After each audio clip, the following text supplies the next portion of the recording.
Give it up for Josh Johnson!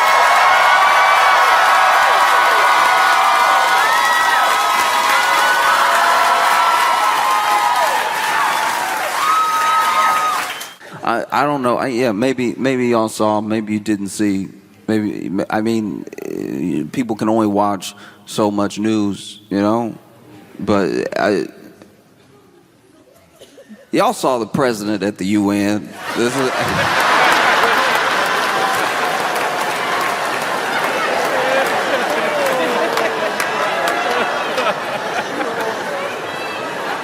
I didn't see everything as it was happening. I heard about some stuff later, right? So then I got a text message from my friend. They were like, oh, did you see what happened at the UN? I'm like, no, I didn't see what happened at the UN. And they explained to me that, you know, he was getting on escalator and then the escalator stopped. Now, I thought at the time, I thought it was going very differently. I thought the escalator stopped on like a down escalator. That would have been a big deal. Imagine you on escalator. You have belief. You get on a down escalator, you're like, all right, it's gonna take me where I need to go. No need for a seatbelt. If that thing just stops, the momentum, whoa! Now the president's falling down the steps. So I thought that's what happened. Then I watched the video and I saw that he just walked up to the escalator, stepped on the escalator, and the escalator broke.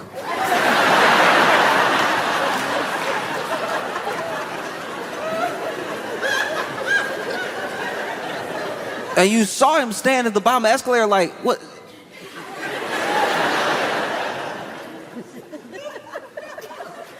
And Melania didn't miss a beat. She just started walking up the escalator. And so there were people that were like, this was sabotage. UN needs to be investigated. Somebody needs to be arrested, right? But then he made it up the escalator / stairs. And he went to speak to the UN. Went to speech for the whole of the UN. He's standing here, UN, over there. And as soon as he goes to start, the teleprompter broke. We know the teleprompter broke because he told us. As soon as he walked up, he told us, teleprompter broke.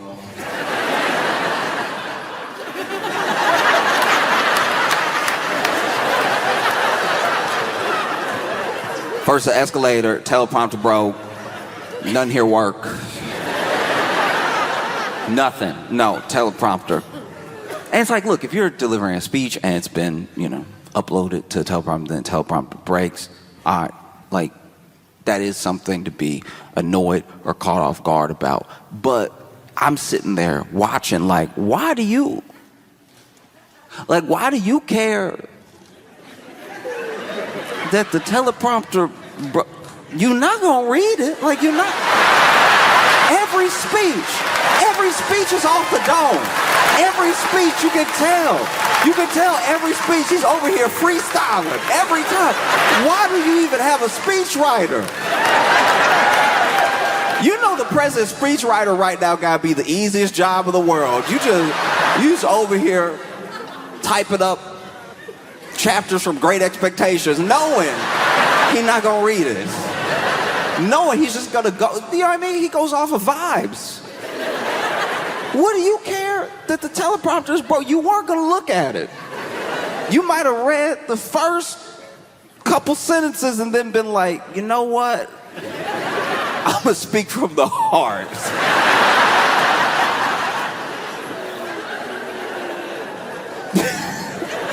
And so the teleprompter broke it, you know?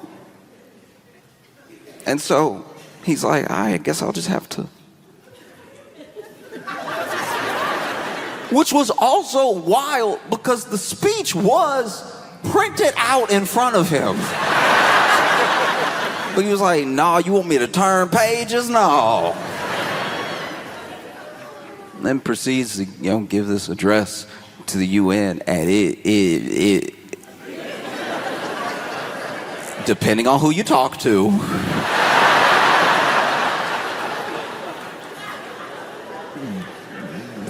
Depending on whose opinion you're listening to, it did not go fantastic. Because the energy of the speech was like the normal energy. It was like rally energy, you know, like talking to his base or something. But this is the UN. They don't live here. Like some of the stuff they don't care about. Like you talking to the UN. Everyone's here. He's over here like I inherited a mess and we fixed it and like years ago we were down in the dumps and now we're the hottest country in the world. He keeps saying we're the hottest country in the world and I don't know what that means. I feel like even the UN was like, so what? Climate change?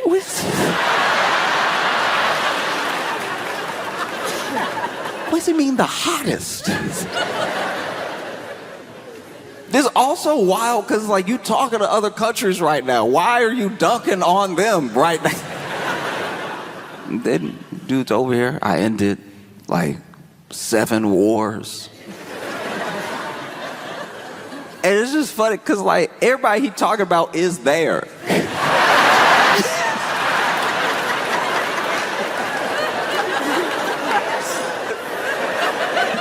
So now some of these countries look at each other across the desk like,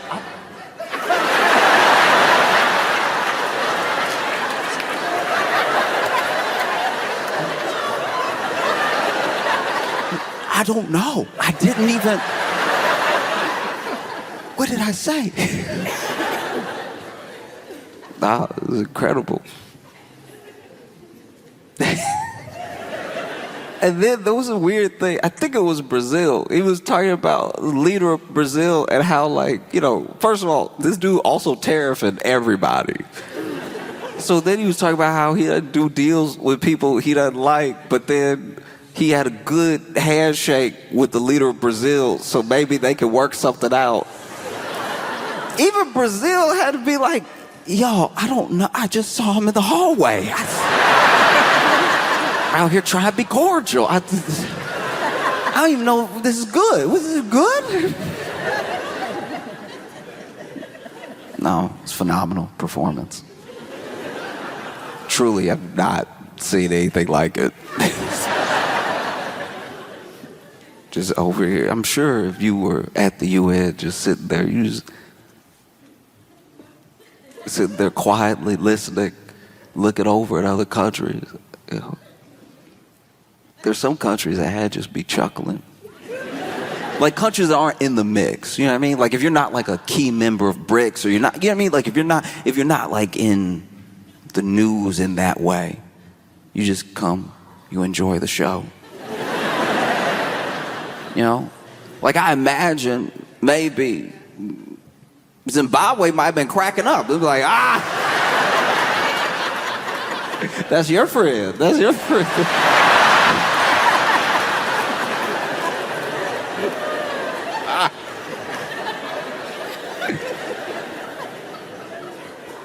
But that wasn't the only incredible performance. That wasn't the only press conference. Because they held a press conference. Because they found it. They found it. They nailed it down. They found the cause.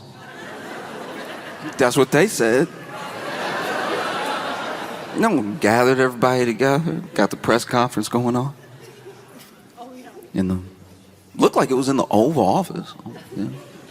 And they were going to talk about the causes that they had found, the root cause of autism. This is what they said. And so, they walk in and you had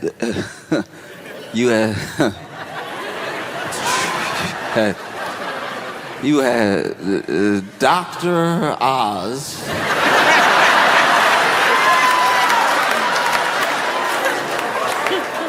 Dr. Osmosis himself.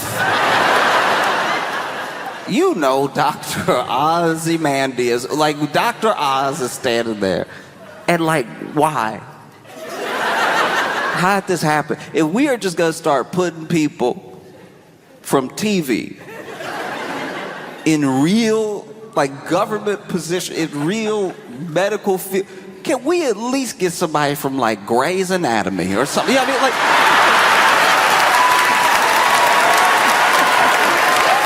if we are already not being serious, can we not be serious better? Who is checking for Dr. Oz besides Oprah? Who is...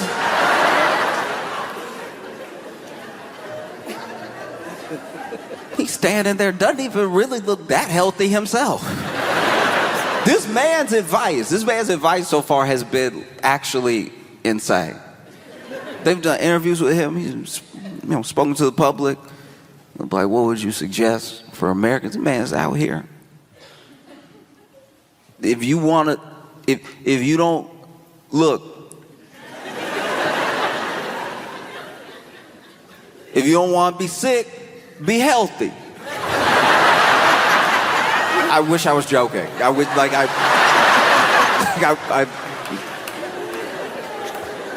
can barely take credit for that one. I changed like 2 words. So you got Dr. Oz from TV on one side. And then you have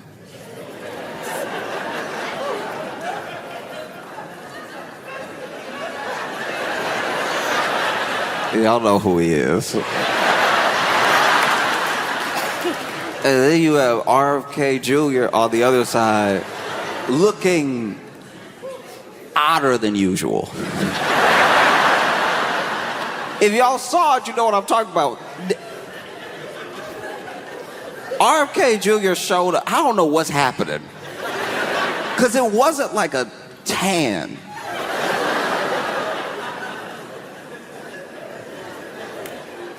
Like, he looked like a bruised blueberry. Like, he looked wild, and nobody addressing it. Nobody saying anything. The president over here just trying to not use his peripheral vision.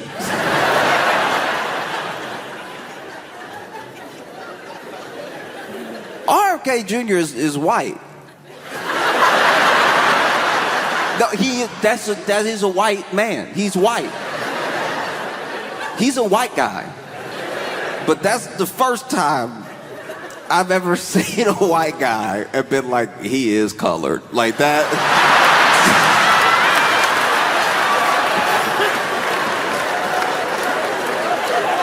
Yo, my man, what is happening? He just stand there like he's been holding his breath for 26 years.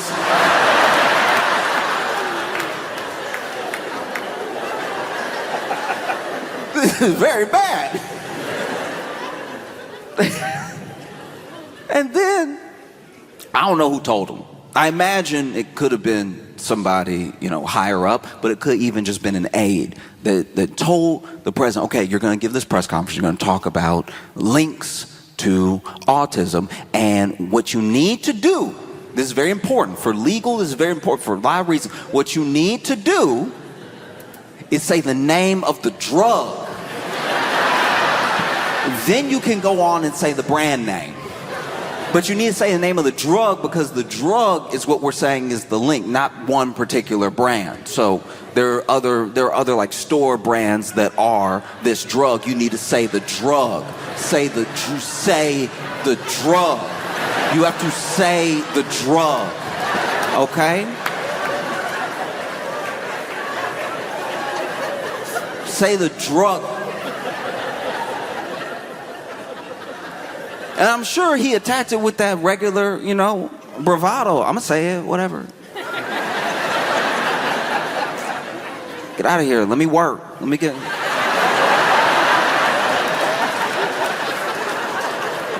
in the zone, all right? I got you in my ear. I got him over here being purple. Let me work.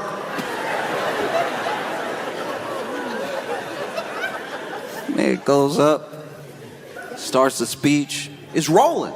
It's rolling with it.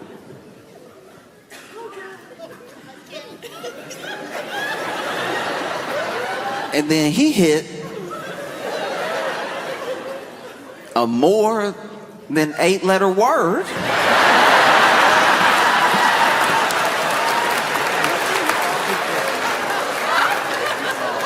And then the commander-in-chief, leader of the free world, in real time, in front of us, the American public, technically the whole world, because the internet, our leader in front of the nation, at a press conference they called.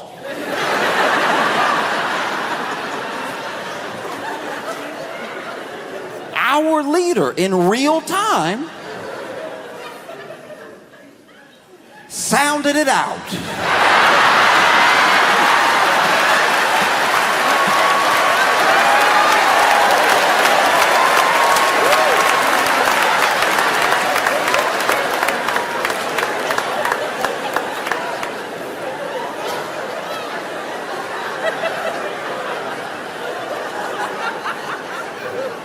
I try really hard. No matter who somebody is, no matter the background, no matter the situation, really treat people like equals, not like look at people a certain type of way. We all struggle. We all have our different strengths and weaknesses and everything. But I'm just going to go out on a limb and say it. If you are 80 and you haven't attacked a word before, maybe it's just not a word you ever going to get. Like if you... It's late. It's late for him to be sounding out new words.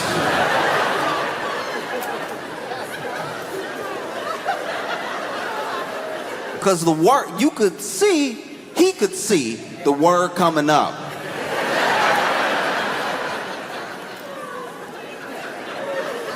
And sounded it out confidently, too. Just over here,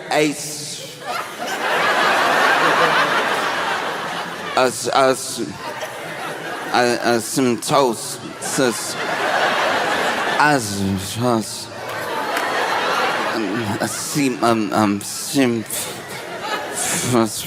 and it's not like it was in the mic. You couldn't hear it into the mic, but you could tell Dr. Oz was standing there trying to do hard ventriloquism. Just...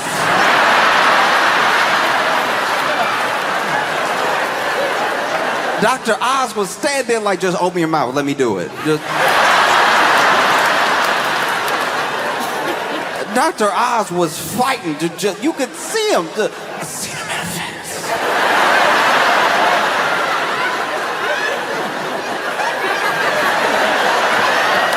I see him in the face.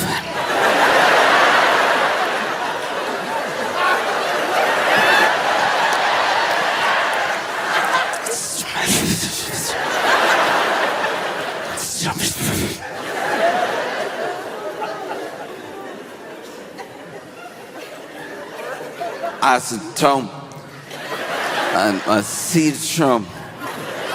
See him, man. I knew when he looked around, we were cooked. Like I knew it. When that man looked up from the paper, I was like, no, stay on it, stay on it. Stay with it, you almost got it.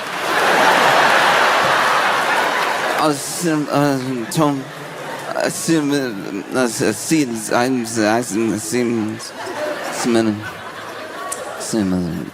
I see him in a film. I see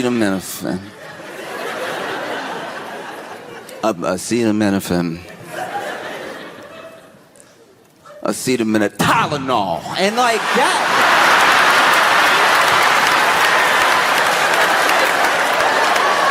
That is also wild, too. Gave us the full, what is it, Porky Pig? Gave us the full...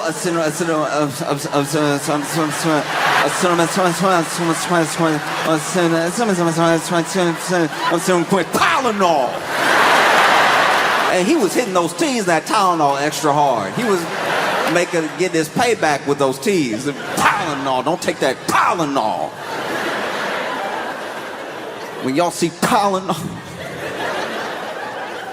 because it was rough. It was rough. It was like you've been in third grade before. Remember when a teacher, I didn't even know this at the time, but it was basically when a teacher had like a hangover, and so then the teacher would just make y'all read the book to each other. At the time, I really thought it was about learning, and now that I'm grown enough to have friends that are teachers, I'm like, no, you had a bender. That's what this is. Don't try to put this off on the students. You seeing double right now. And so it would be, your turn would be coming up. And you would do a thing. Somebody would be reading over here, and you start counting people and counting paragraphs.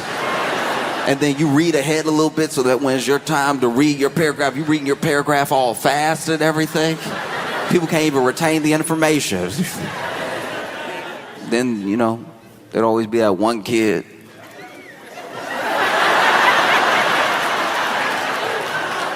There'd be that one kid where it's like,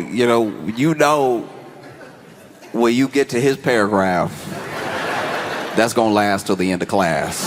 So you literally count your paragraph till you have to read, and then you count paragraphs, and you like, the bell gonna ring here.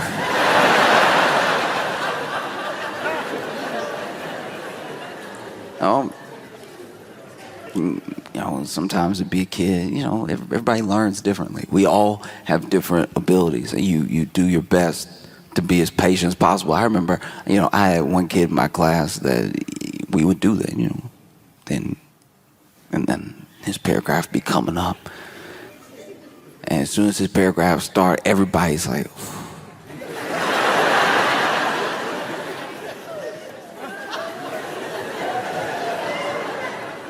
and then he would start, and he would be sounding it out, and then hit the word, and then sounding it out. Everybody learns at a different pace. Sounding it out, hit the word. Sound it out, hit the word. Sometimes he'd even go back, sound it out, hit the word, say the last 3 words together. He's learning. We're all learning.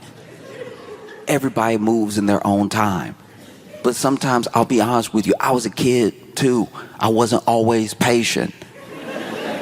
Sometimes he'd be sitting there and be like, and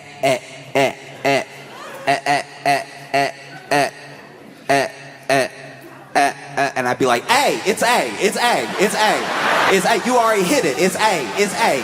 There's nothing left to do. It's A, it's A. It is A. You did it. High five. You did it. It's A. It's only A. And then you grow up and you mature and you realize that everybody's good at stuff. People aren't as good at stuff and everything. Because I'll tell you what, I could read, when I was a kid, I could read, very good at reading. My math wasn't great.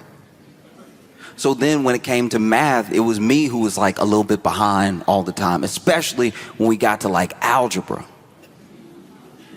Because I could factor a little bit. I understood denominators and stuff like that. Like I felt like I was keeping up and everything. But when we hit algebra, all of a sudden the tables were turned. This is why you have to be as patient with people as you want them to be with you. Because I'm sitting there, and for the first time, there's letters. There's letters in the math problem, but I'm sitting over here like,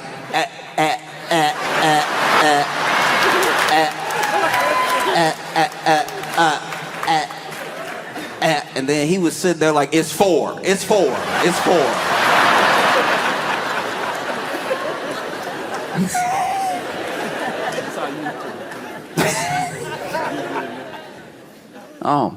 And so, he's over there. He went ahead and dunked on that acetaminophen, and then went ahead and started saying Tylenol, started describing to the people things that were not on the paper in front of him.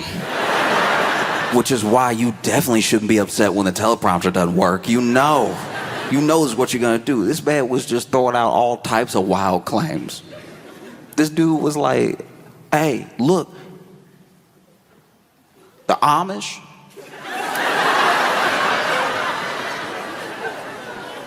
The Amish don't have any autism. And a couple times in this press conference, he would say something, then turn to somebody and be like, is that true?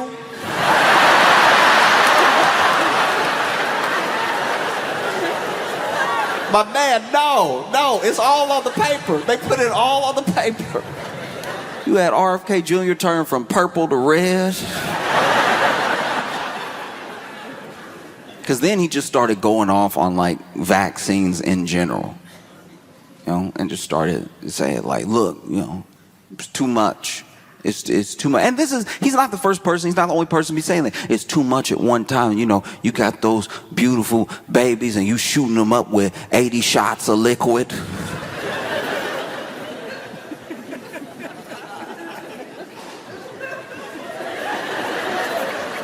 The thing that stuck out to me about the liquid thing is that you could tell he wanted to say juice. You could tell he's like, they put too much juice in them babies.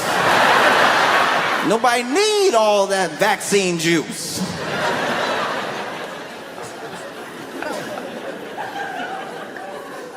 No, it was truly wild. And then it was over. And then it was over. I can't imagine what it must have been like to be on the board of Tylenol. If you're on the board of Tylenol watching this press conference, you over here probably on a whole roller coaster of emotions. Like, at first you'd be sweating because they had let it slip several times that this is basically what the topic was going to be and what was going to be said. It had been like, you know, pieced out, little flavor, little sprinkle here and there for the media all the way up until that press conference, right? But then, when they actually said it, I'm sure Tylenol was stressing when they said this is what the press conference was going to be about. This is what they were going to talk about. You work at Tylenol, you sitting there, edge of your seat.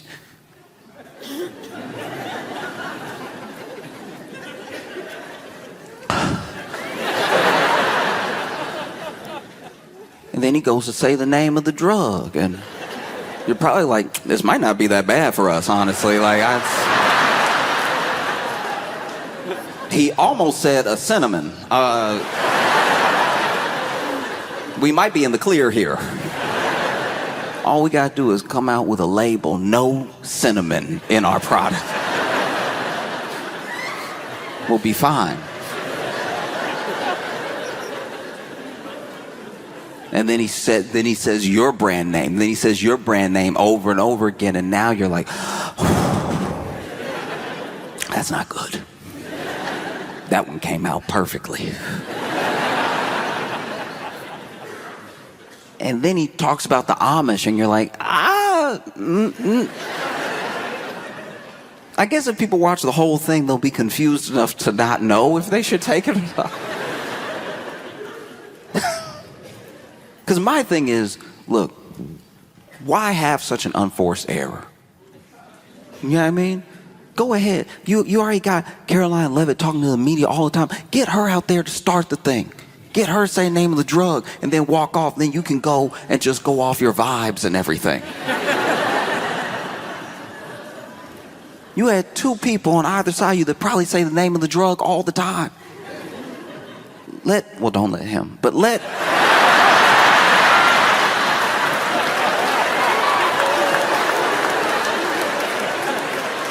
Dr. Oz say it. Let him earn his keep. No, he over here supposed to be a doctor. Got the shortest name I've ever seen. Because I do my best to be up on the news, but I don't always want to talk about, politics and stuff. Sometimes there's stuff that happens that has nothing to do with anything political, and it just warms your heart to see it. You'll see a news story that captivates you, and it doesn't take you into like any sort of polarized position, Like I saw this South Carolina teacher that got arrested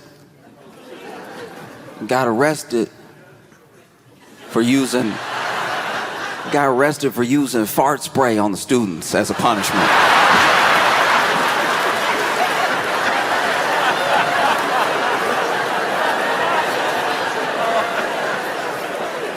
Look, I'm not a teacher. I come from like a family of teachers, people that work in education. And like kids have always and will always drive adults insane. It's like part of the bargain that we have. Is part of the truce, you know? It's like y'all won't do a Lord of the Flies. Y'all just be bad in school and we'll pay the bills. And like, I can't imagine what it's like to teach, especially now. You have kids who genuinely, because of like lockdown and COVID and stuff like that, missed out on little pieces. You have adults now who missed out on like a full college experience. You also have little kids who missed out on having their friends over and, being able to socialize at a very specific point in their life. So everybody's been like knocked off their kilter a little bit by COVID and by lockdown, not being able to just be with each other. That's just, a fact. And because of how school was going in that time, you have people who are really behind because they didn't have that special attention. You had to do school on Zoom with a bunch of other students, and maybe a kid needed help and they couldn't get it immediately, not in the way you can get it when you're present, I can't imagine what it would be like right now to be in school, sitting there trying to do my algebra like zzz, zzz, zzz, zzz. And so then the kids come back to school and, some of them are excited to see their friends. Some of them are still trying to learn how to socialize. Some of them, maybe aren't as affected as others. But kids will be kids. Kids will be loud. They won't listen, all that stuff. And then what do you do if you're a teacher? You got teachers out here fighting for their lives just to try to teach you some English.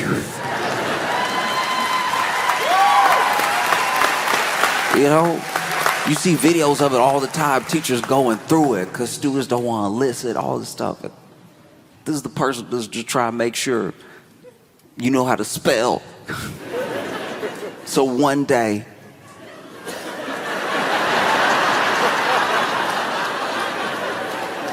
if you make it all the way to the White House and you have to address the nation, you won't be like, cinematosis. And so if you're a teacher, you know what I mean? What do you do? Like my teachers used to yell. Teachers yell. It happens. Hey, stop! And you can tell. There's a certain yell, especially when you got like a male teacher. There's a certain yell that you can tell you broke him because his voice cracked. You know what I mean? Like, if he's like, hey, hey, y'all, chill out, right? And he's had enough of it, and maybe you're the first period of the day. You know what I mean? Y'all being a little loud. Hey, listen up, right? Something happened at about 5th period and on,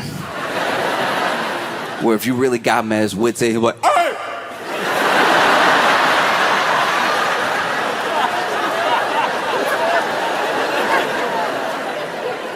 Can't even help you people. That's how you can tell. That's how you can tell when a teacher really at the edge, when they just start talking to the students like they are society. Like it's like you do your best, You go to a state school to save money because you know you're not going to make it here. You got a passion for Spanish, so you try to teach it to you knuckleheads. Just truly, teacher ready to cry.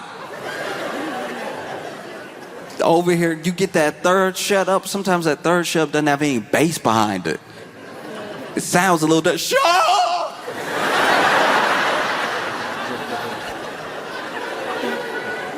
Leaning against the board. I don't know what to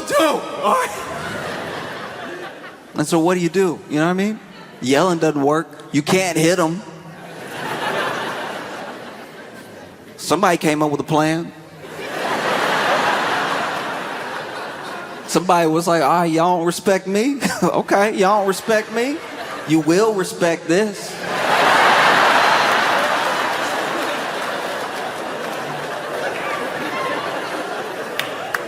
Because I've read different reports. Some reports say he was like doing a prank or whatever. Some reports say he was like mad about whatever. But I'm telling you, he could have done it for any amount of reasons. Maybe this dude didn't take his job seriously. Maybe, he was out here just trying to prank for fun.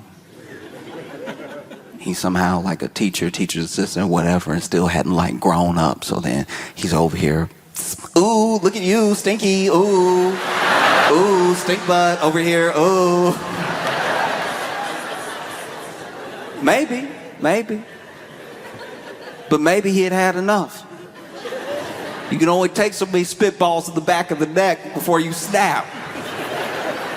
Maybe this dude came in one day and was like, all right, look, I hate that it's come to this. I really do. But please believe me, if you talk all the time or you never talked before, anybody can get it. All right? I'm not going to lose my voice this week because y'all don't want to learn. Anybody can get it. Anybody. I'm going to put it right here. And I'm begging y'all not to test me. As soon as somebody's talking to their friend, he's like, what?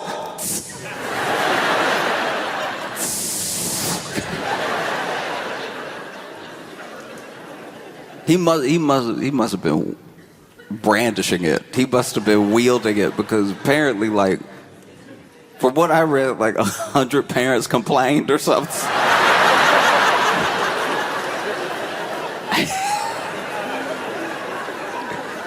This dude got arrested, and then I think they said like 2 students went to the hospital or something like that. And I'm sure you over there in interrogation tried to defend yourself. They should have thought about that asthma when they were doing all that talking, all right? How do we know it was a spray? What if it was that talking that caused the asthma attack? Over here, mouth moving 100 miles a minute. I'm trying to teach something. Listening is easy to breathe.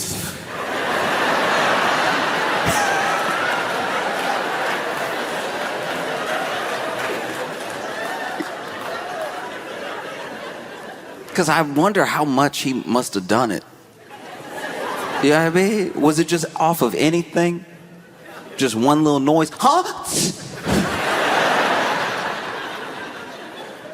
Or did he wait? Was he like writing on the board, letting the chatter sort of build? And then that's the thing. When you're a kid in class, you always think you're good if you're just not as loud as the loudest person.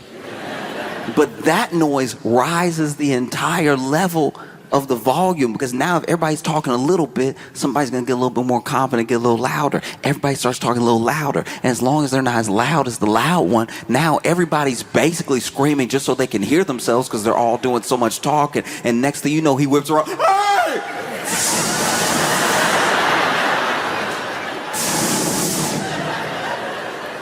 Y'all gonna learn today.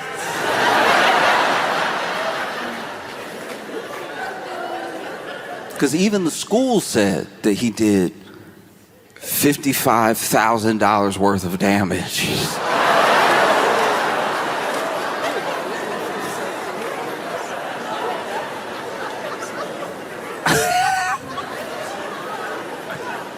How? It must just be in the walls now.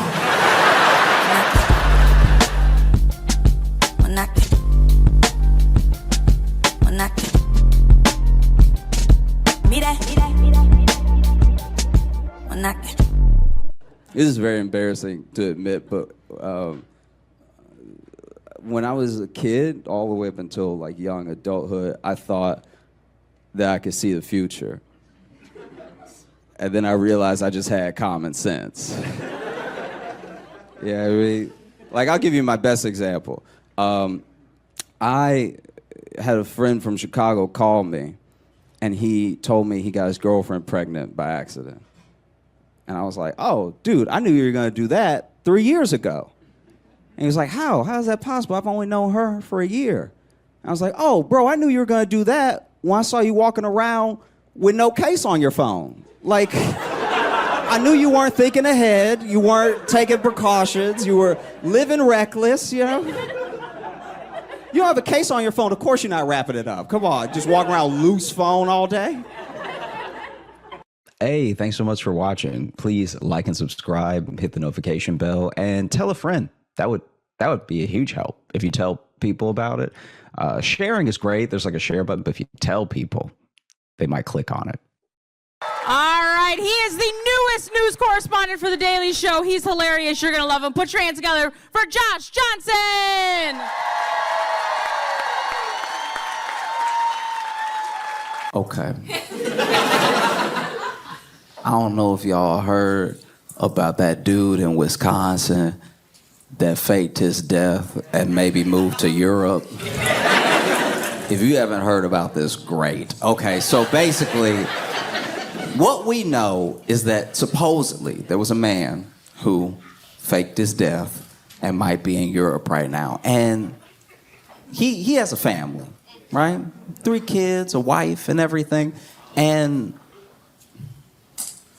one thing we usually don't do as men is give a man the credit that we owe him for being the new bottom. Like the new lowest common denominator. Like, as men, we need this man. We need him, all right? You know, anytime you mess up as a man, when there's a man near you who has messed up worse, you'd be like, hey, I could be that guy.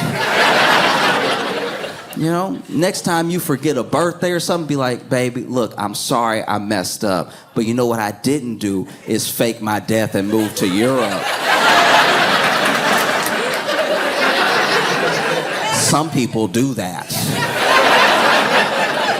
I love you, and I would never. If I die, it'll be for real. I'm a good man. When I die, it will be of an ulcer or something. You know what I mean? Something where you've really held the pain in, didn't talk to anybody, didn't try to do anything about it. You know, real man stuff. I'm gonna do what men are supposed to do. I'm gonna support this family, not go to therapy, hold it all in. And then one day grab my chest like, and you'll know that maybe we should have left this one argument alone, right? Because I would never fake my death and move to Europe. I've done plenty of things, plenty of dumb things. Sometimes I'm just like having a good day, not really paying attention, and then you come in and you haven't had a good day. So you're telling me all the things that happened in your day that were not good. And instead of listening, I'm just sort of nodding, right? I'm just sort of nodding and being like, Different versions of like tasting something when you're telling me a story. And then you catch on that I'm not listening. So you ask me, what did I just say? And then I say,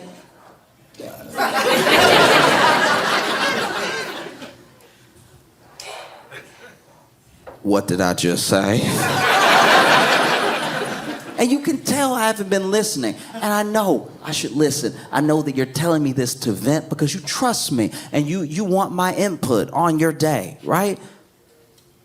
I know that I let you down, but you know what I didn't do is fake my death and move to Europe.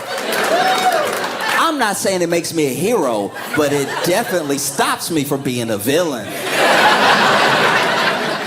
Oh, as men, that's one of our favorite things. When you mess up, but then somebody messed up next to you and it's way worse. You know, it's like when you go out to eat, go out to a nice dinner. You know, you take your lady out.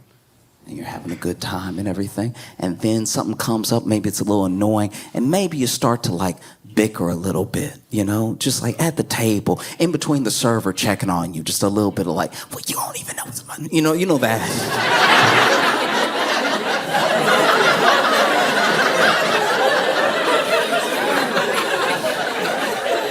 Oh yeah, you know that good whispering. You know that. You know that in between your teeth. Not here.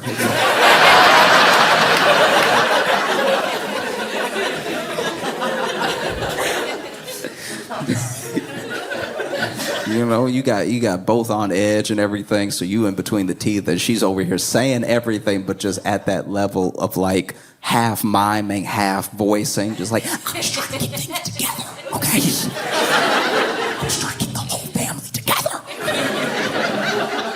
Server comes up, is like, can I get y'all anything? Oh no, we're fine. We're fine. It was a good night. How are you doing? How's your night going?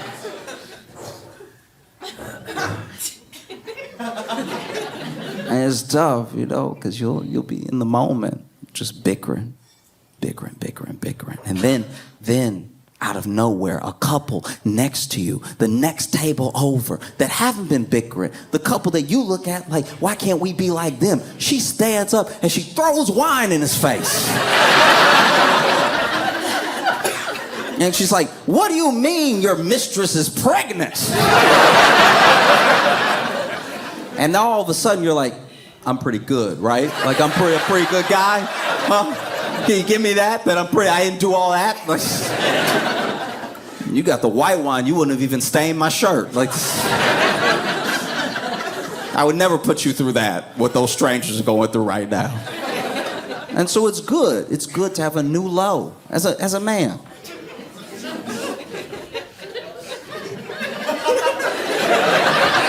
You know I'm telling the truth. You know sooner or later you're gonna be in an argument and you're like, fine, all right, I'm no prize.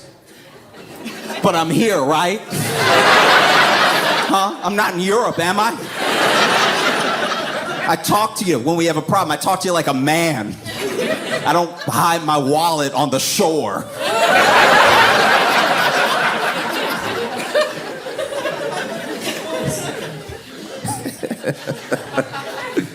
Yeah, this guy apparently faked his death and moved to Europe. And like, there's a lot of layers here.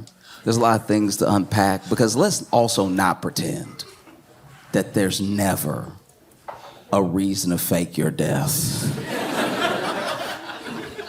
All right, before we pass full judgment, I'm not saying this dude isn't a piece of shit for doing what he did. I'm saying that, like, there are reasons in life to fake your death. I'll go over some of them right now. Y'all look like you don't believe me. That's fine.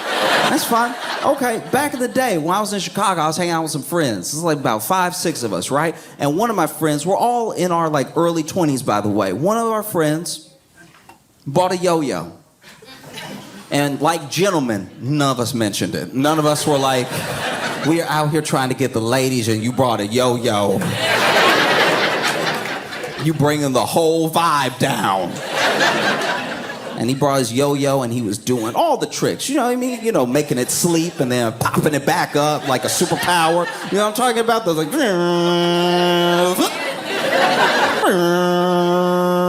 Because he had the one that had the like little acrylic... with the lights, yes. It had the lights. And the little acrylic sound like it would do the like when it was at the bottom. And if you ever want to hear the sound of women leaving, it's that. And so he's like, and then he was doing Around the World, and he was doing all the like Walk the Dogs and stuff like that. He was really good if you were 15. And so then, you know, he finally does one, and it comes back to shoot up, but it passes his hand and it hits him in the face, right? And he's hurt. Okay, you ever been hurt so bad that you couldn't make noise? It hit him, right? And instead of even screaming, he just was like, oh.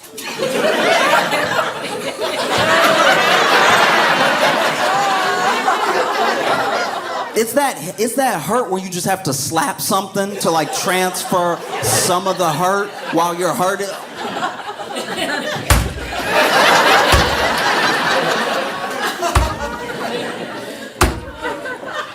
It didn't hit him and fly. It's in his mouth, by the way. Like it's stuck. We're still looking at it. He didn't move it. It's where his mouth should be. It's just a yo-yo, and he's like.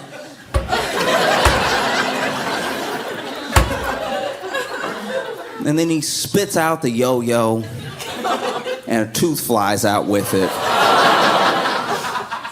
And if he had faked his death, I would get it. If he was like, I need to start over from here, I would understand. Like, I really do get it, how people get to that place where they gotta fake their own death, because this was very hurtful and embarrassing.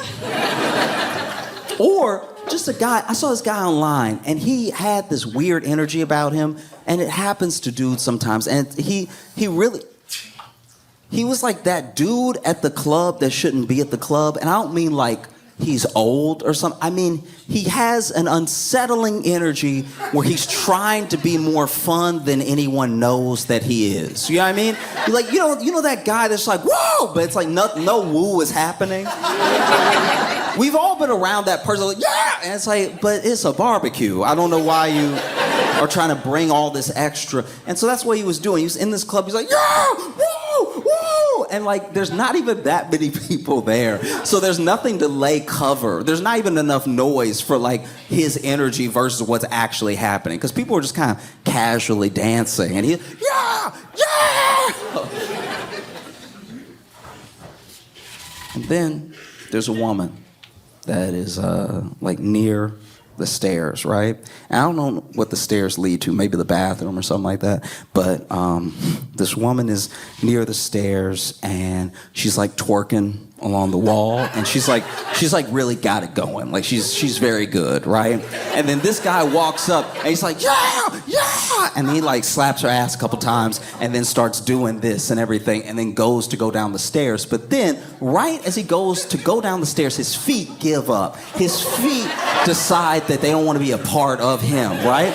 And so, rather than walking down the stairs, this man trips with both his feet. I've never seen anything like this in my entire life. This man trips with both his feet and then rides just his knees and shins down the stairs. And when I say rides, I mean like, have you ever been on a sled? It's like that.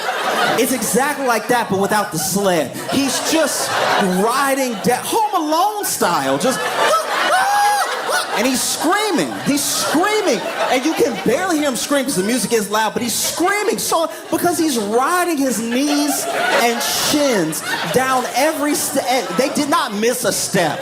Every knee hit every stair, and his shins hit all of the stairs. And so he's like, like a bird, right? Screaming like a bird the entire way down. He hits every step. And for some reason, I don't know why he thought it would help, but he's holding the handrail the whole time. And he's like, ah, ah, ah.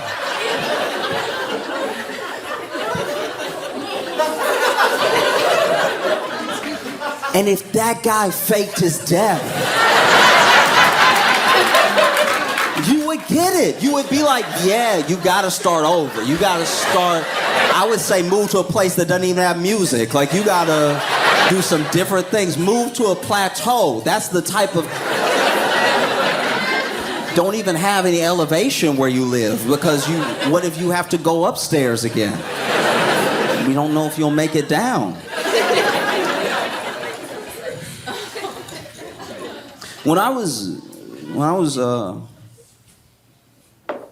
growing up, I knew a kid who was dating someone for a long time. They started dating young, right? And it was very sweet. And it was in the same, how do you put this? It was in the same way that like you hear grandparents tell stories about falling in love, is how he fell in love. Because he said early on, I'm gonna marry this girl, right?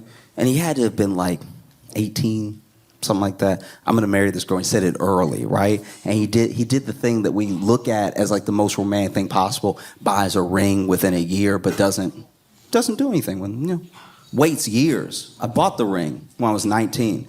We're dating, we're 23, I bought the ring years ago because I was sure, I know, right?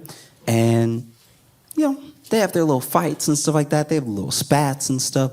But then one day he decides, like, yeah, this is it. And he takes her on a trip, right? And they go on a trip that's like kind of the woods. I don't know. They rented a cabin. But they have their little fights on the way and everything. And overall, it's a nice time, you know. They cook. They watch a movie and everything, and he decides he's going to propose to her while they're sitting on the couch when they get done watching one of her favorite movies. They both cooked, but then he had a cupcake. He put the ring in the cupcake, and they were going to share a cupcake, and whenever she got to the middle, that's where the ring would be, he would ask her, right? And he had the whole thing planned out, and he even had his speech planned out per bite, because he was going to take these little bites and then, you know, bite, bite, bite, bite, ring, right? And so he starts it, and he's like, hey, I want to talk to you about something. Takes a little bite, passes it to her, and she's like, what? Takes a big bite. Takes...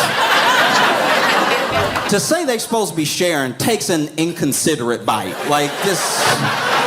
You know, like when you're a couple and you order something and they're like, can I have a little bit of yours? And you're like, sure. And then they slide a whole more than a little off your plate onto their plate.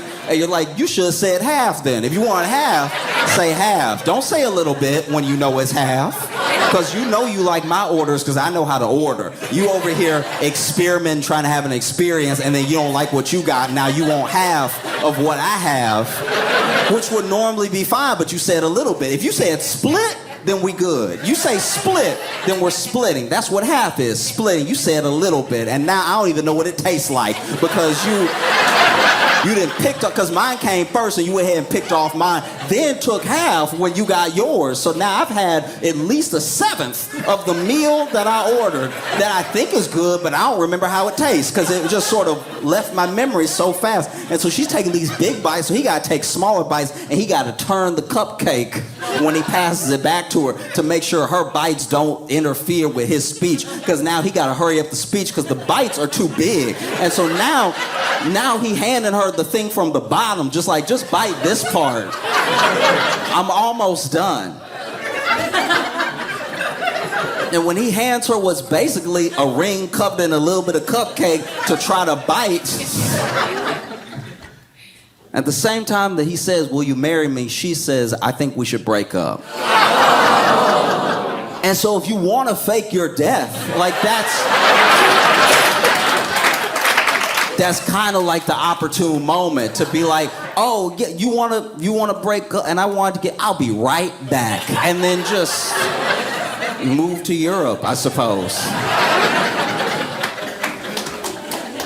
But yeah, so this dude in Wisconsin faked his death, maybe moved to Europe, and the way he did it, this is my thing, okay. So, first of all, he goes on a kayaking trip alone, right? Which, to be fair, is very much missing activity. You know what I mean? That should actually be in the brochure. Hey, do you want to get away from everything forever?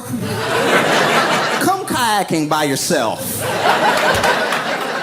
This dude goes kayaking by himself, actually texts his wife on like the 11th, and it's like, hey, heading back, whatever, right? But then doesn't head back. On the 12th is when he supposedly would have capsized, or, you know, they think he may have drowned or something like that. They put on this whole search because by the 13th, his family hasn't heard from him. They're concerned, right? So they send out the search, and like a search of volunteers who search acres and search the water. They use sonar. They use all this technology to try to find this dude. And there's actually a dude that works with the organization that does the searching that tells the sheriff, hey, listen, this is weird, because I'm not saying if I can't find him he can't be found. I'm just saying I'm pretty good at what I do, and he either not in this water or he went missing somewhere else, because I know what I do. Like I'm very good at this, and we're not seeing anything. We're not seeing any signs, anything. And then, you know, sure enough, they decide to go ahead and look into a possibility of him maybe going missing somewhere else. They also run his name just to make sure, right? And when they run his name, they find that he went to Canada on the 13th, right? So, not missing, using his name, running his name so they can travel, maybe go to Europe through Canada, right? And this is where it starts to be clear that he does not know how to disappear. This is where it's clear he's watched a lot of TV but has not put in the work, because this is what this bonehead did. Okay, so basically, this man said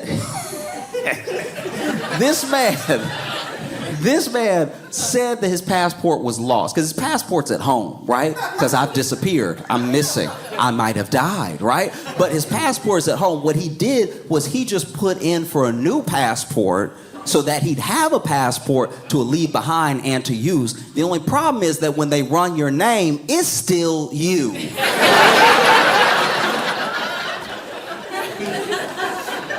What kind of dumb spy move is that? That's still your name. That's like getting pulled over and handing the cop a fake ID. You still in the car. Like this. And then his wife goes through his computer and stuff, and they find everything. They basically find where this dude has like looked up how to exchange money into a foreign bank. He's looked up how to travel, how to disappear. And this is my worry. I have the feeling that this dude thought that he covered all his tracks because he put everything in the recycle bin.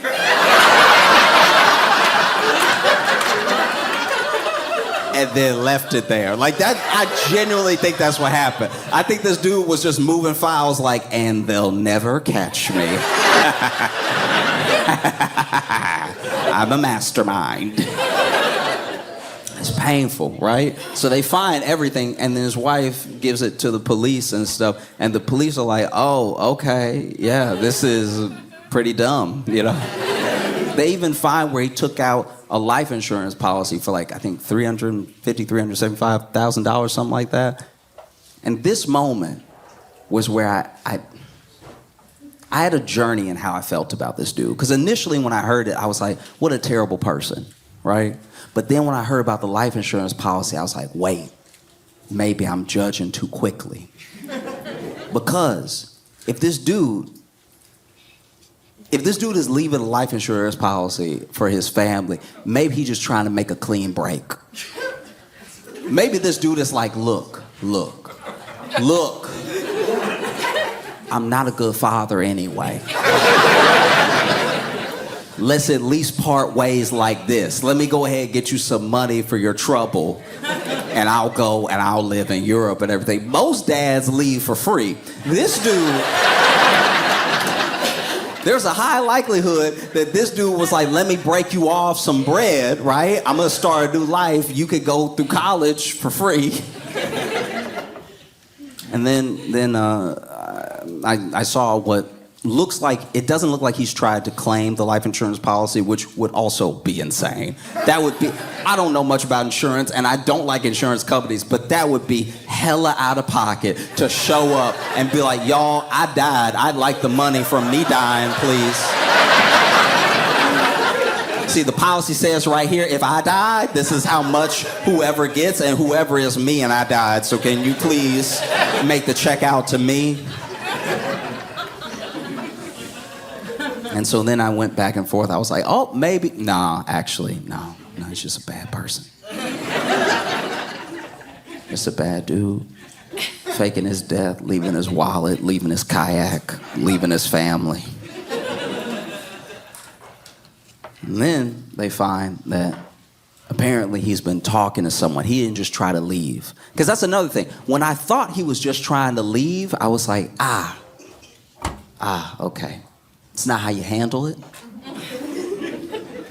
But some people, they have an episode. They're like, I need to get away. I don't know how, But then when I found out, like his family found out, that he left to be with some lover in Uzbekistan.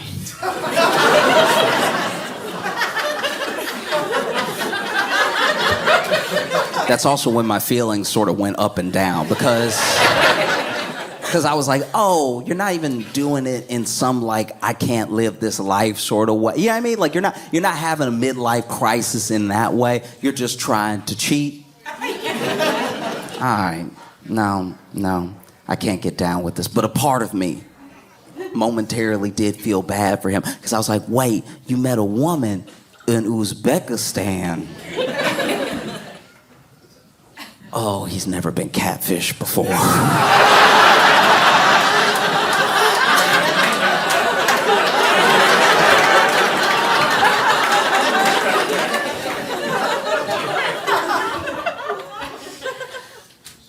This is my thing. I don't know if y'all have seen, you don't have to tell me if you know what I'm talking about. We can all just act innocent. But there are, in this world, illicit sites. Illicit sites where you go to watch people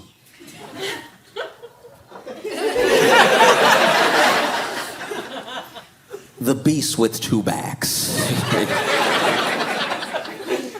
And then in these sites are ads for local singles in your area.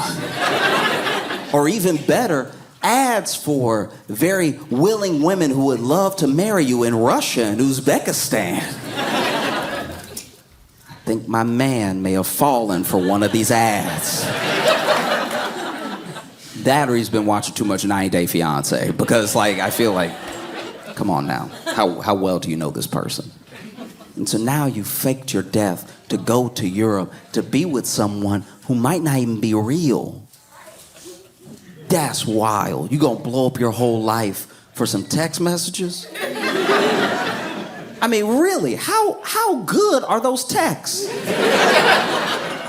You know what I mean?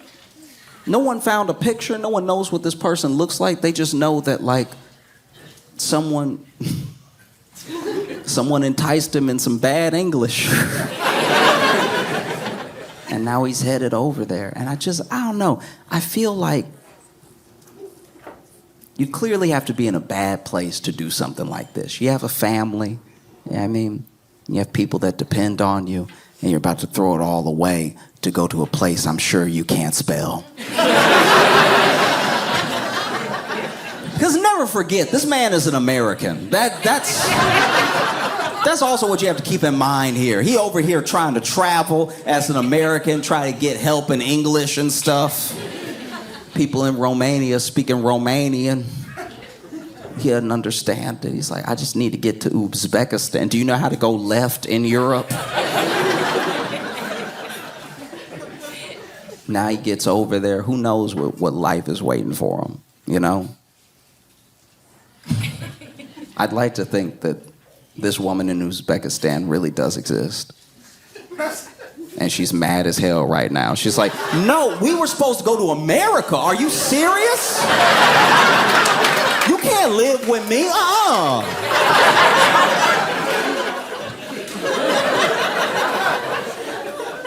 Because that's what would be, truly wild.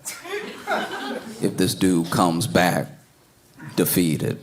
Just comes back to his family and is like, listen, y'all, look.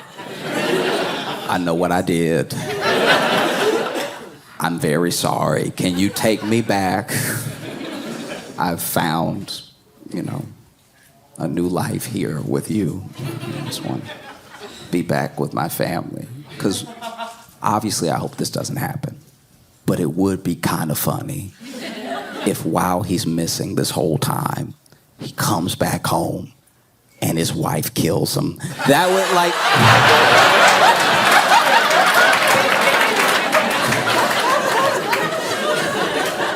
that'd be crazy. This dude show back up at his doorstep and his wife already got the shotgun and everything. He's like, baby, no. He's like, baby, I don't talk to ghosts.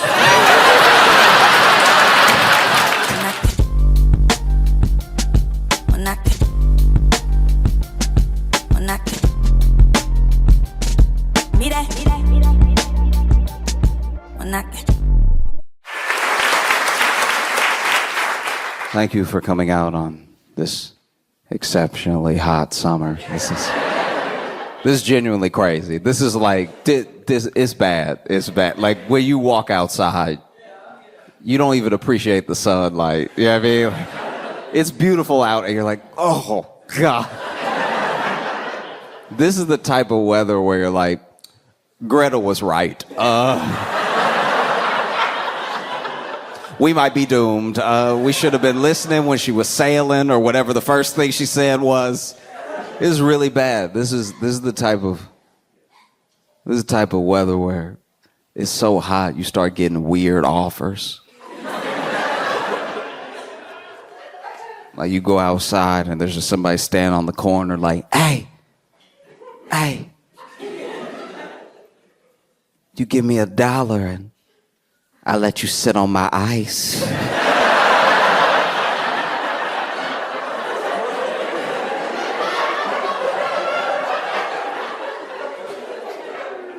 I don't see any ice out here.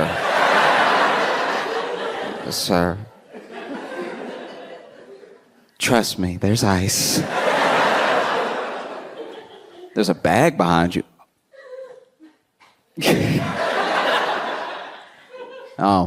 It's also tough because I feel like it changes relationships too, you know? Like, it's so hot, somebody could live so close.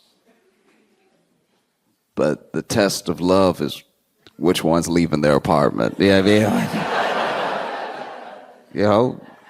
You'll live next to somebody a 15-minute walk away, but it'll be like, I could die.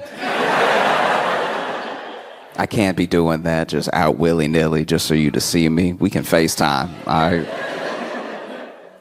Like, I feel like even the way people are sexting must be different, you know? You're just texting somebody, middle of the day, like, hey, I got that AC.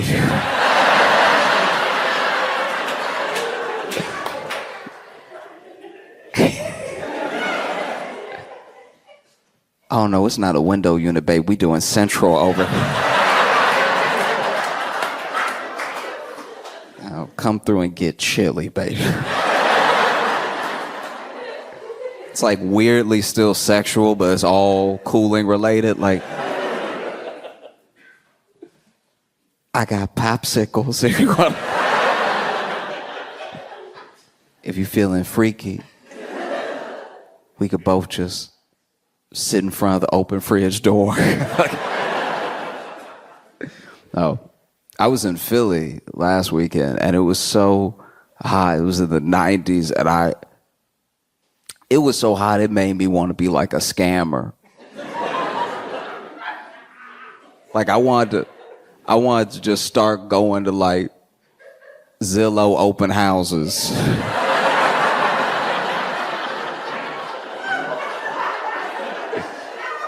Places I have no intention on putting an offer down on, just to stand to the AC, be like, oh, 2.5 bath, okay.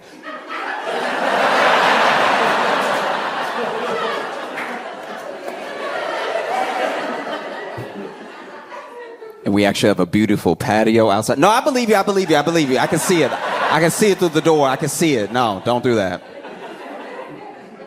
Oh. Sometimes someone that you love very, very much, right? Someone you care about deeply comes to you with a problem, and this problem is something like weighing heavily on them, right? It's taking up all their mental space or anything. And you love this person, right? And they come to you and they're telling you their problem. They're trusting you with whatever it is. And while they're telling you their problem, you realize that it's boring. Don't do that. Don't be good people right now. We've all had somebody come to us, a brother, a sister, an aunt. Someone has come to us, and you, as they're telling you their problem, you're like, I don't give a shit about any of this. Like, why are they even telling me? I can't even help. What are they doing? This is ruining my Saturday. So sometimes someone that you love very, very much, deeply, comes to you with something serious to them that's a real problem, and it's boring. But somehow, overhearing a stranger's problem is always fascinating. I'll give you some examples.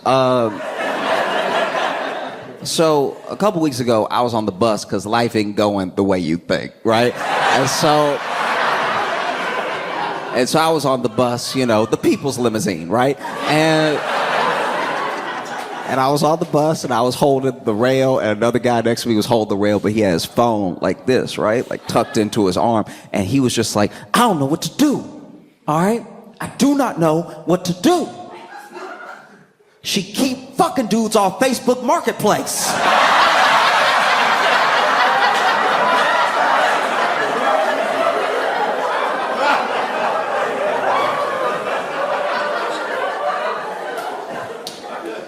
Yes, yes. I'm in.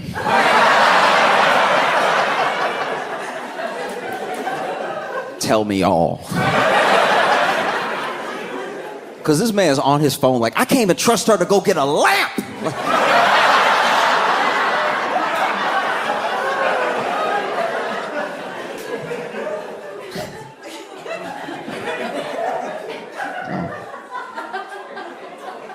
A couple days later, I was also on the bus because once again, life could be better, right? We'll get there, but until then, community Uber, right?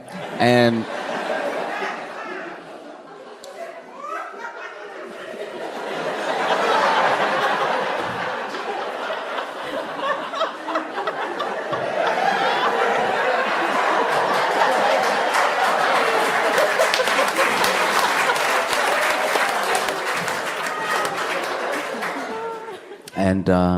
as I got on, I sat down next to this guy. Now, this guy is being louder, out loud, than my AirPods can get in my ear. So I don't even feel like I'm eavesdropping now. He offering this up to the class, okay?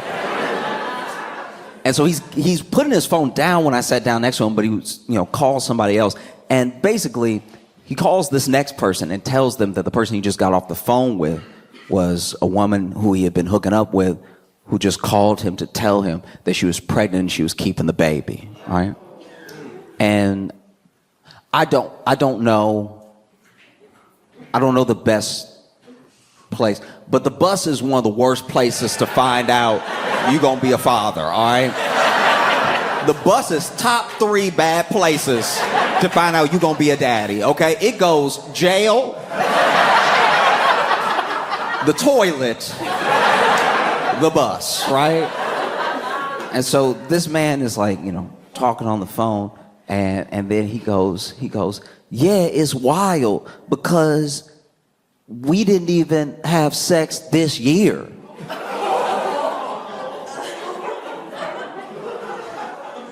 And I was like, oh no.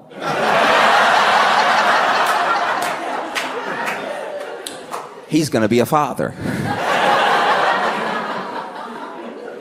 And they kept talking and they kept talking. Now, I can't hear the other person on the other side of the line or anything, but I can just hear the like I can just hear, I can hear that noise is happening, right? And so then they must have asked the question that was on my mind, which was, when was the last time y'all slept together? And it was like, yeah, I haven't even seen her, or like, we haven't hooked up since like August of last year. And I was like, uh-oh. He's not about to be a father. Like, oh. Fellas, we got to start learning at least a little bit about women's bodies.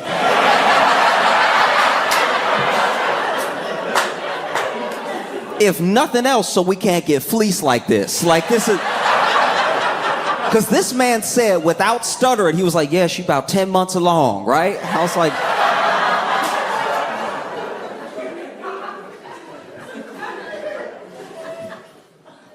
oh.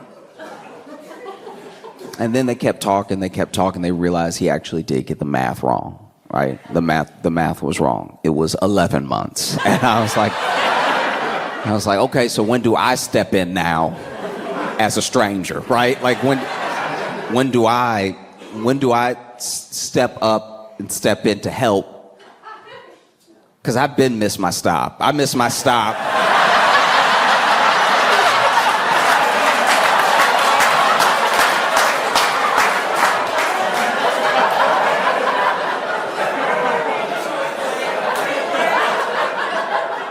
I missed my stop at 10 months, right? And so I'm at least 11 minutes that way, right?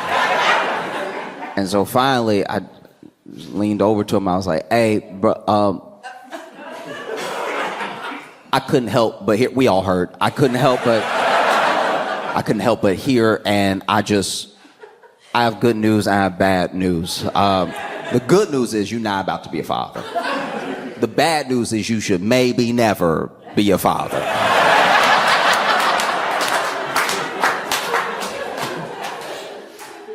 Ding!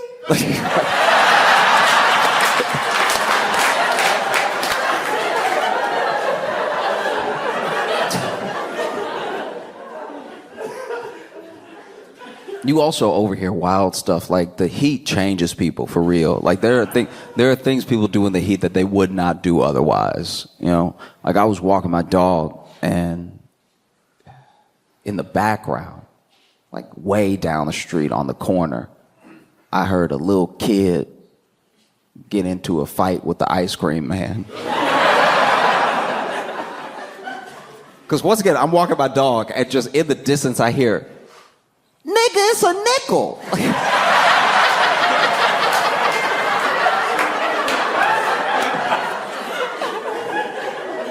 Even my dog was curious. Like, my dog and I both turned around. And the ice cream man was like, I don't care what it is, you short, little man. And this kid looked up, I don't know how old he was, looked up at the ice cream man, head can't reach the counter, and goes, your dick is short, I want my chocolate.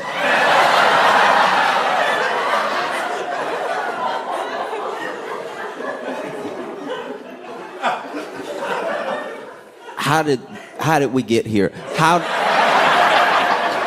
did these two individuals come together in this moment? Because one, who is this kid? But two, what happens in your life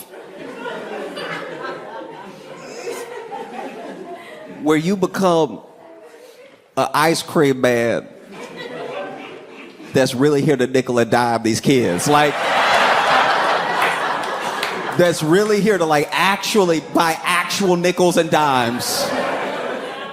Who says to themselves, you know what, I love passing out joy, but you know who needs to be taken down a peg? These children, okay?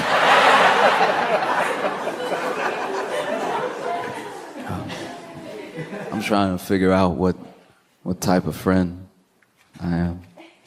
You know, I think I'm a good friend to a certain degree. I feel like if I discover for myself the type of friend that I am, I'll be a better version of that friend to everybody, all right? Because I'll know my limits, I'll know what I'm willing to do, what I'm not, and everything.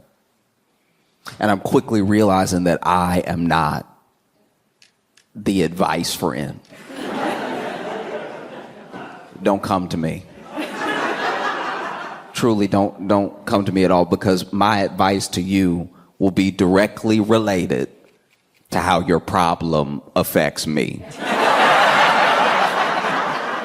I'm trying to let everybody know that now, in case, because you know, you never know. Sometimes you meet someone at the show, y'all become friends in real life, and then maybe they have a problem and they come to me, they're like, Josh, what should I do? I'm telling you right now, I am not objective.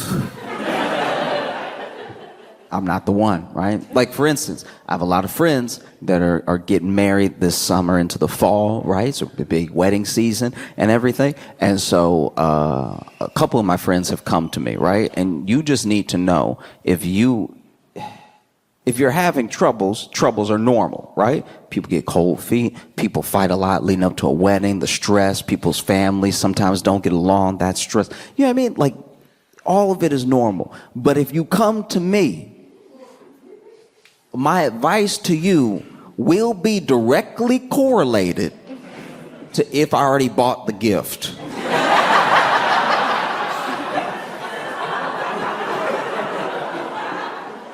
Because I had a friend come to me. His wedding was about, 2 weeks out. He was devastated and everything, and he was a good friend. So I had already bought his gift off the registry. It was a Vitamix 3500. So it was yes. See, exactly, yes, 100%, yes. And so I'd already got that Vitamix, and anytime a relationship seems shaky, I look up the return policy just in case. And this particular model, they didn't carry anymore. So he comes to me, and he's upset and everything, going on, and I'm just looking at the receipt. And so finally, he looking at me to say something. I was like, dog, you love her. Like... See your moon, your stars, all that stuff. Like, everybody cheat, okay?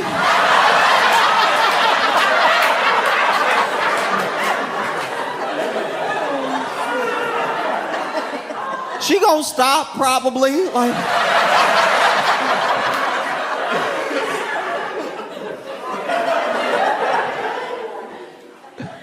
I had a different friend come to me, and this friend, the wedding was about like 2 days, like two days out, and my man comes to me, and his problem was very specific, deeply specific. Basically, his fiance and the wedding planner had planned out the whole wedding, pretty much top to bottom. They weren't really asking him for much, but then he was offering up. He was like, is there anything that you need me to do that I can take off your plate? And she was like, no, we got it. And he was like, well, there's got to be something. Like, I want to be involved somehow. And so then she told him that basically they had everything planned down to a T, but he could pick the placemat at the reception, right? Like the little place that, as long as it was in line with the color theme, he could pick that. And so then my buddy poured over for like several days all these like little different, you couldn't even tell the difference between them, all these different placemats and stuff, and was like trying to make a good decision on the right one and everything. And he finally picked one, and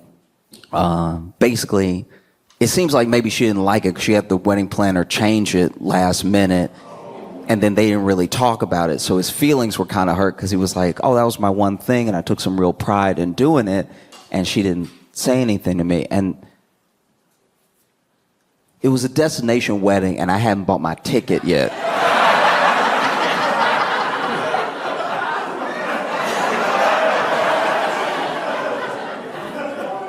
I hadn't bought my ticket, and I hadn't got a gift yet. And so he was telling me about it, and I was like, I wouldn't take that if I was you, dog. Like, for real. Sometimes you gotta put your foot down, all right?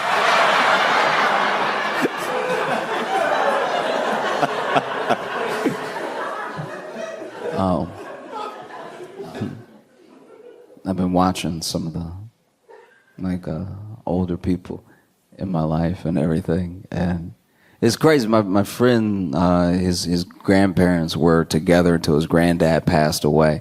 And his granddad probably passed away at like 85 or something like that. But him and his grandmother got married young. So they were together for like 62 years or something like that. I mean, it's crazy. And people always want to know the sort of secrets to staying together and like having that sort of relationship, that bond. And he said that his grandma basically summed it all up very quickly. She was like, if you want to be with somebody for the rest of your life, you have to know and accept that the first year is lust. The next 10 years are love. And everything else after that is spite.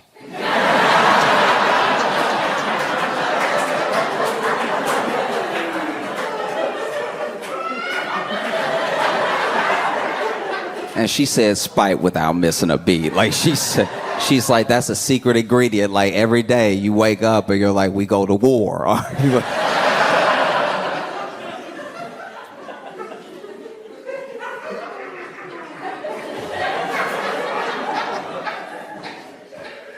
And basically, she tells this story about how the the night that his grandpa passed away, they had this routine where his granddad pretty much wouldn't even sleep in the bed anymore. He would sleep in his chair that could recline like his lazy boy, and then he would be falling asleep watching TV or something like that. But on that night, he went to bed with his grandma, and he passed away in his sleep, which is how a lot of people want to go. It's very peaceful, you know, next to somebody you love. And then he wasn't there, but his mom was. And his mom said that when she woke up, she was getting ready and like making breakfast and stuff. And she heard his grandma from the room. And what she heard wasn't like some blood curdling scream or some like cry out or anything. She said she just heard, "Oh!"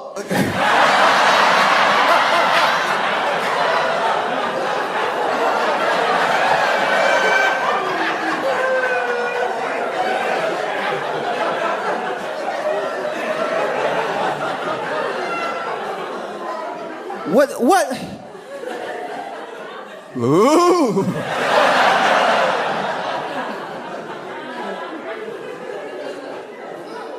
And she apparently even said at the funeral that, you know, so many people were coming up to her and telling her how sweet it was that he went to make sure he was laying in bed with her the night that he passed instead of like in his chair or something.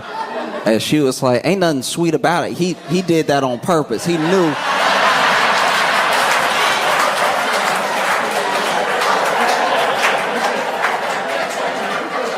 No, he knew he was gonna die that night. And he wanted to put his cold ass feet on me one more time.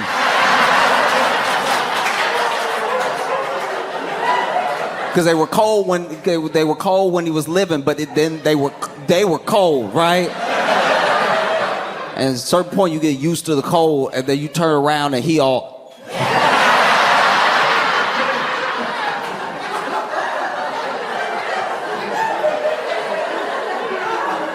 Just laying up there like. And I told him take out that trash, and he didn't do it.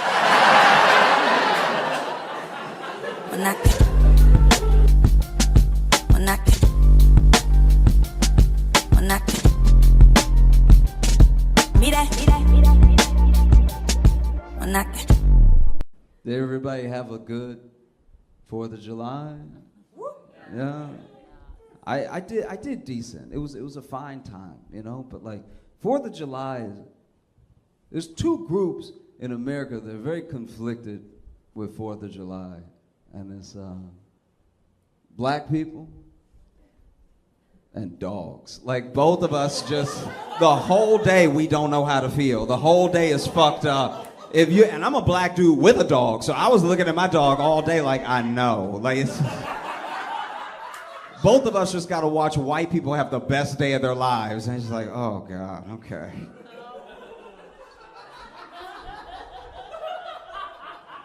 And the dogs don't know how I feel about 4th of July because there's a barbecue, but also there's fireworks.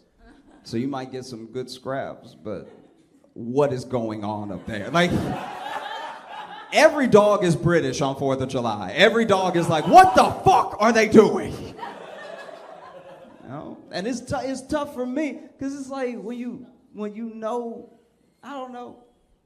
It's like the day of my country's independence, but not mine. Isn't that weird? It's like you can't even really, because they don't really teach about it, but like black people fought in the American Revolution. Like black people fought for the country to be free. And then we were like, yeah, we're free. And then somebody was like, what do you mean we? You know? I know. It must be hard to hear.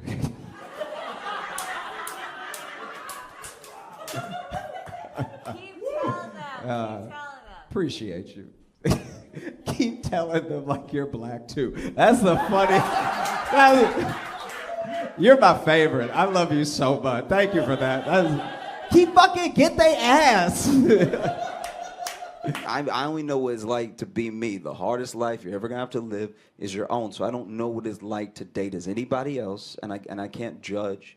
I'm not even gonna try to project. I will say, just being me, it's been hard enough. So a woman dating men is an unenviable position. I can't even imagine what that's like, you know, because men be out here killing. That's look. When it comes to dating, everyone, don't let the podcast fool you. Don't let your friends get in your ear. Everyone is doing everything.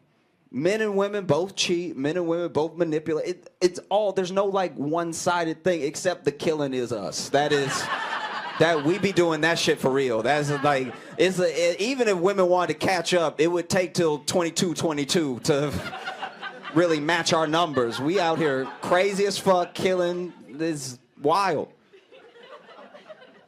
And so I can't imagine what it's like to then be a woman trying to date men and find somebody that you vibe with that also doesn't kill.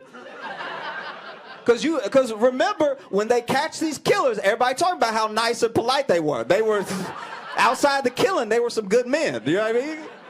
So now you, a woman out here trying to find a man that's like, you know, nice, treats you well, not dangerous, but a little dangerous. You know what I mean?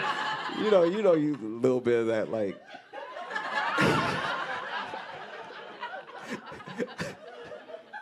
That's my favorite. I don't know why, but anytime I've been like about to hook up with somebody and they put my hand on their throat for me, I'm like, oh, you think I'm a bitch out there? That's crazy. That's wild. You feel so safe with me. You put my hand on your throat. That's almost insulting. That's a little like, let me do what I was gonna do and then we figure out if, you know, like, don't just be like, let me help. Like, that's so insulting. It's crazy. And then another part of me very much likes it because you're helping me help you. Like, it's like, that does low key, I'm insulted, but it does feel like a cheat code where I'm like, oh, and then this? Like, it's, you know, but it is I cannot imagine. It really is tough because then you know, how do I put it? I'm not trying to be like, oh, poor men or whatever, but then you gotta be that person. You have to be someone who's interesting, nice, engaging, charismatic, and prove you don't kill. And trying to prove you don't kill make you look like a killer every time, all right? Please believe me, the most murdery looking people are the people who are trying to convince you they don't kill. Imagine somebody ask you, hey, do you want to do something later and it's safe? Why would you say that? Why would you even bring it up? That's crazy. But it's also kind of crazy not to bring it up. It's like a real tightrope to walk. I thought I was doing well. I thought I was doing so good because I would hear, I have so many different, you know, friends out here dating, men and women. I hear all the stories, and so I was aware. I was like, sometimes when women go out with a guy for the first time, they don't really know him. They met him on an app or something. They end up like sharing their location with their friends, you know, or they end up texting like, hey, this is where I'm. You know. So I was on the date. Date was just starting. I was like, hey, do you want to text your friends where we're going? Like, just to let her know I wouldn't be offended. But then as soon as I said it, I was like, that sounds like we going to the woods. That's, God damn. And then I'm like, you know, I'm not crazy or anything, which, why would you say that? It's still bad. Did y'all, by the way, have y'all been in this whole Jonah Hill thing that's been trending? Yeah, a little bit. Some shaking heads. All right. So if you don't know about it, I'm going to try to sum it up in 2 sentences. Basically, Jonah Hill's ex-girlfriend has put out in her story their old texts to each other. And it's a lot of him being like, why you got to be around men? It's like it's a lot of just like, she's a surfer, and it's like, why you gotta surf with men? And it's like nonstop. And he's clearly in lots of the texts having like some sort of moment where he's like very scared she gonna cheat or something. But it's like the texts don't make sense. Like, she may have cherry picked some text to make him look extra bad, but he still texts what he texts. So then It's just him texting like, why you gotta surf and he surfing and y'all might surf on each other, all right? And then if y'all surfing on each other, you might get surf in your mouth. And then you come home and you just covered in surf. And it's like, you can't be surfing without me, bitch. Like, it was just, when you read them, you're like, oh no, this is not good, you know? And there's been a lot of backlash and everything. I just think that Jonah Hill committed the cardinal sin of telling a woman what to do when he's not that good looking. Like, that's kind of all he did, really. When you think about it, when you read all the text, if that had been John Hamm and he was like, I don't really want you around other dudes, you'd be like, okay, daddy, all right. Like, just throwing it out there. Maybe. You know? Because it's hard. It's so difficult. Building a relationship now is still it's always been difficult, but now we live in a more convenient era of civilization. It used to be maintaining some sort of relationship and just surviving were like the two hardest things to do. It was like keep your spouse happy and don't get malaria was like the two hardest things to do. And then we evolved and we evolved and we evolved. But now interpersonal relationships are as difficult as they've ever been, but everything else is easier, which actually makes them more difficult. Because our life is so convenient now that as soon as someone is an inconvenience, you're like, well, why would I even deal with you? Then you're done. And nobody's happy. It's hard. I think the thing that makes being with someone harder than it's ever been is definitely podcasts. It is. And it goes both ways. It truly does.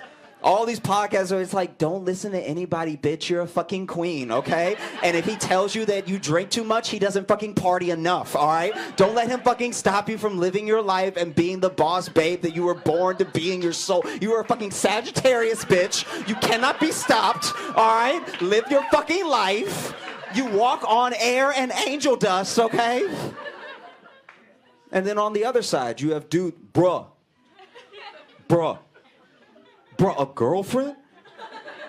You gonna get a girlfriend?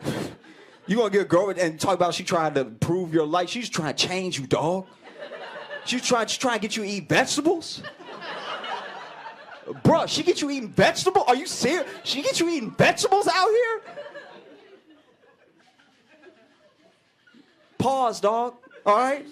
Try and get you to eat vegetables. Everybody know vegetables gay. If vegetables ain't gay, why they all shaped like dick? All right? Think about that. Zucchini, all right? Cucumber, that's a hard one. All right?